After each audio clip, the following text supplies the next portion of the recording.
Hey, what's going on, guys? It's Cody Sperber, the Clever Investor here. And listen, today's video is going to be a little bit different. I'm going to be answering a question from one of my pro member students. His name is Tate, and he brought up something in our private Facebook group that I think is really important to address here.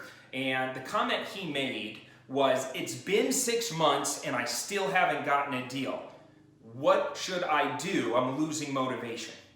Now, I want to answer this question live on a video because I think there's a lot of people that can relate to this. So if you are struggling right now to stay motivated, if it's been days, weeks, months, maybe even a lot longer, and you still haven't gotten your first deal as a real estate investor, pay attention to this video because I'm going to break down the number one thing I would focus on that's going to get you maximum results in the shortest time frame possible.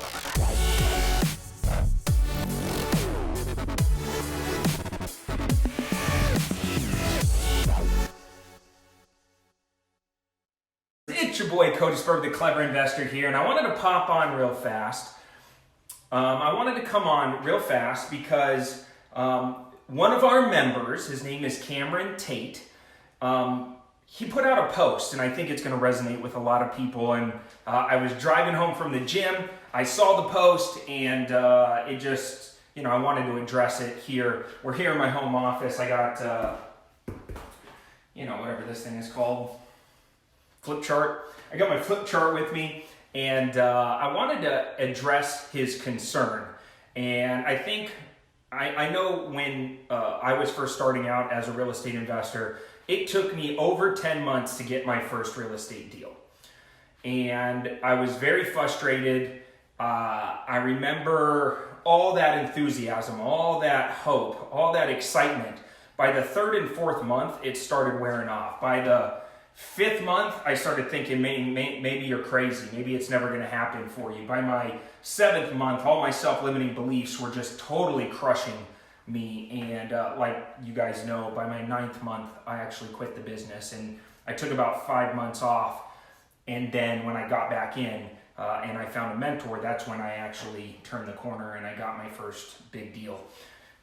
So I know that pain. I know that feeling. I know what it feels like to have your back against the wall.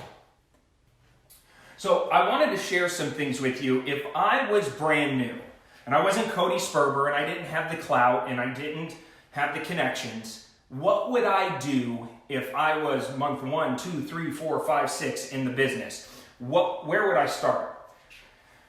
Well, obviously, in the very beginning, you have to get educated. Right? That's it. You have to learn the language of real estate. It's very difficult to go to a networking event, sit down at lunch with wholesalers or cash buyers, sit down and go to a motivated seller appointment if you don't know the language of real estate. Right? If you can't have a full-fledged conversation and have an understanding of what's going on, it's going to be difficult for you to do that. So step 1 is get educated. So you're at the right place. All right, and I commend you for that. But that learning the language of wholesaling should take you 30 days.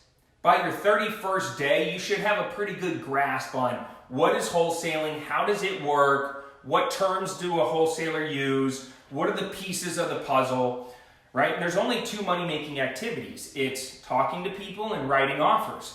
So once you understand all the steps in doing those 2 activities, so setting up your business, generating the leads, processing the leads, making the phone calls, filling out lead intake forms, being able to go and comp properties, inspect properties, analyze deals, construct offers, make offers, fill out paperwork, right? Once you have those breakthroughs and you understand that, then it's just rinse and repeat, rinse and repeat.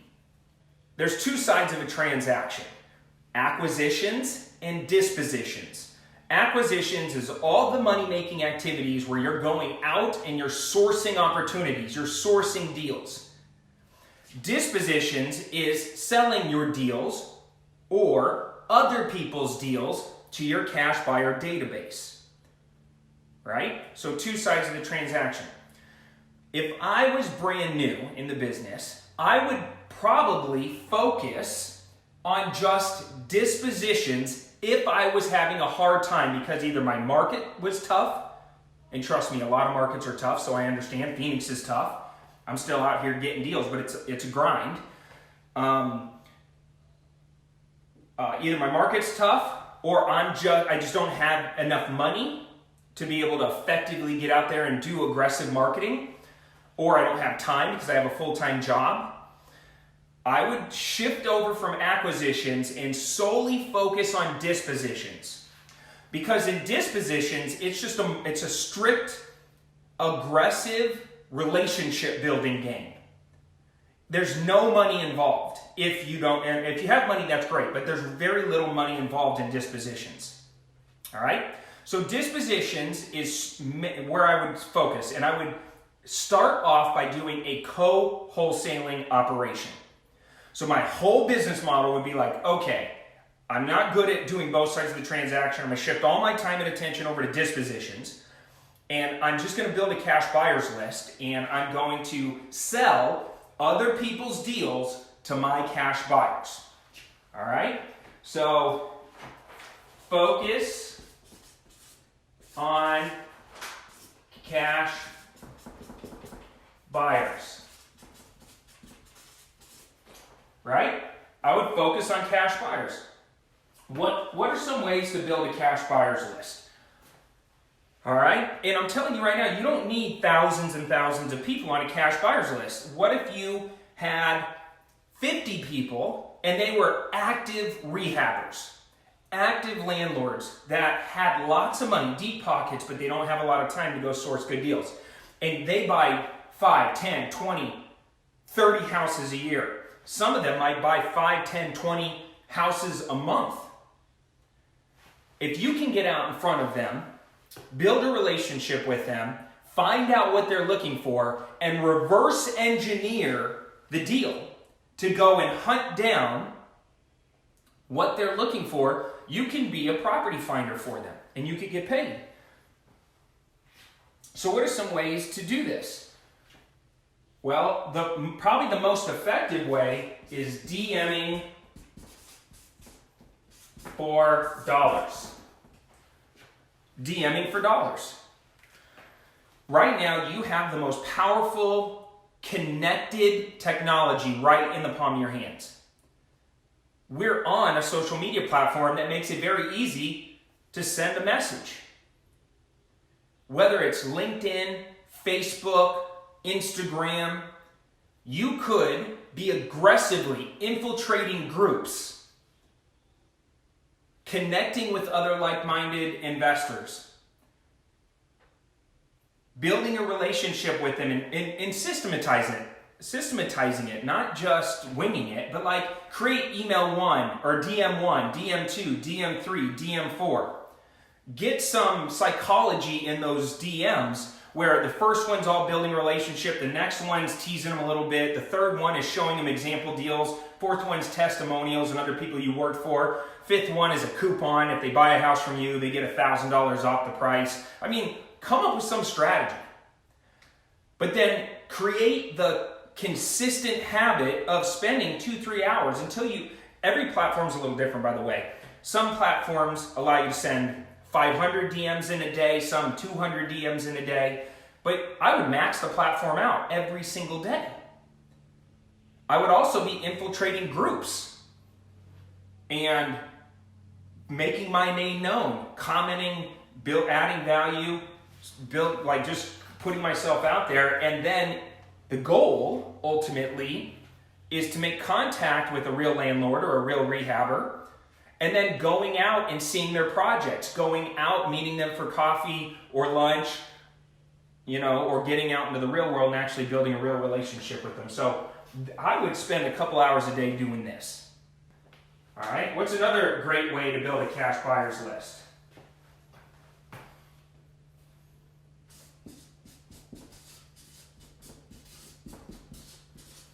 Ghost ads on classified sites.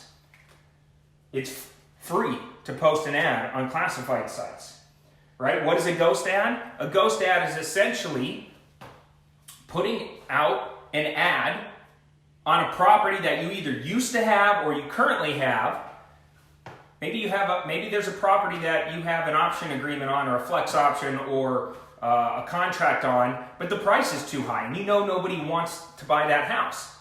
I would just lower the price significantly to the point where you have cash buyers coming out of the woodworks, and then when they call, I would say, hey man, you just missed it. This one got locked up.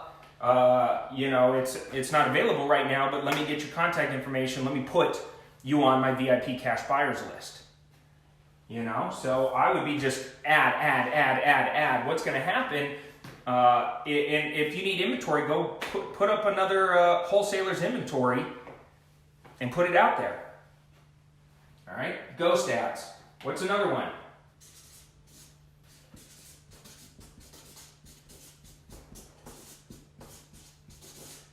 How many of you have Bandit Signs in the trunk of your car or in your truck bed? Investor special, must sell quick, cash only, in area. I've even put out signs that say, I'll burn it down before I give it to him. Right? Get aggressive with it. Put these signs around areas and farm areas where you know that there's lots of rehab activity going on. Put these signs outside of hospitals. Doctors, they have lots of money, lots of cash. They're always looking to park it in different places.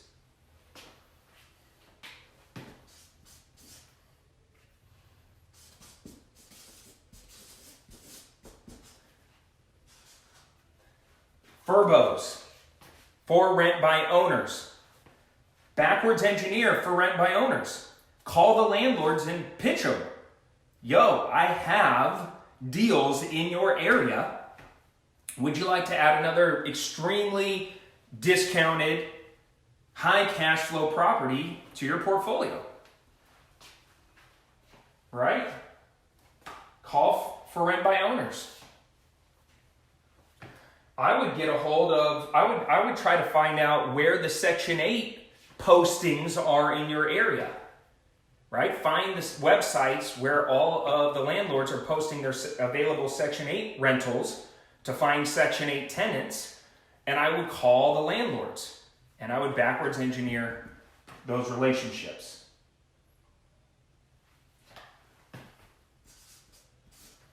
What's another one? Driving for dollars. How many times do you drive around town and you see a rehab going on? You see a dumpster in the front of the house. Get out of the car and go knock on the door. Talk to the crew. Get a hold of the investor that is doing the rehab. You know what I do? Here's another way to drive for dollars. Get some bumper stickers made, right?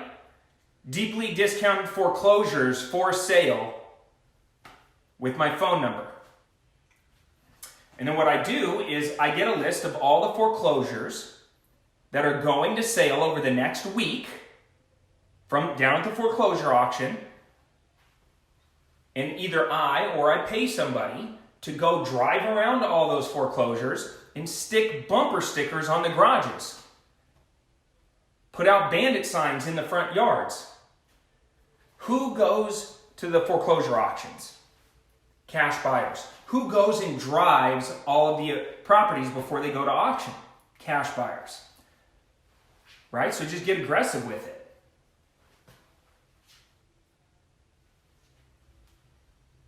Go down to the foreclosure auction.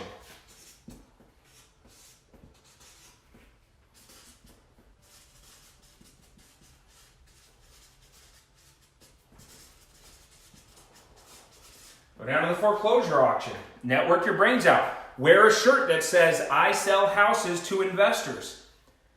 Just make it. Go down, buy a white shirt, get one of these, and literally just write it on there, and just go hang out down at the foreclosure auction. Get some business cards that explain how to work with you and go hand them out. Build a relationship. This business is not difficult, but it can feel difficult when you're overwhelmed. When lots of time is going by and you're not getting the results that you want. Focus is the key. Stopping jumping from idea to idea to idea. Stop trying to do it all and just get laser focused and dominate one thing. This is a great place to start. Give this a 60-day run. Buckle down and literally put the blinders on and just dominate building your buyers list. If you have a strong buyers list in town, all the one-off wholesalers are going to come and give you their deals. And if you need help sourcing inventory, just get on every investor's list, every wholesaler's list, and track what's happening to the properties. Do you know how many times I get a deal that fell out of escrow from another wholesaler and I slide right behind them and I offer 10, 15 grand less, lock the deal up, and sell it to my cash buyer list? That's what I would do. So Cameron Tate, this one's for you. Thank you for asking the question. I know it's been 6 months. You cannot give up. You have to keep your focus and your head in the game, and you have to just believe, man. Believe. It can happen. It will happen. And when it does, all your hopes, all that sacrifice, all those seeds that you planted, all those relationships that you've been fostering and cultivating, everything's going to all of a sudden go from hope to reality.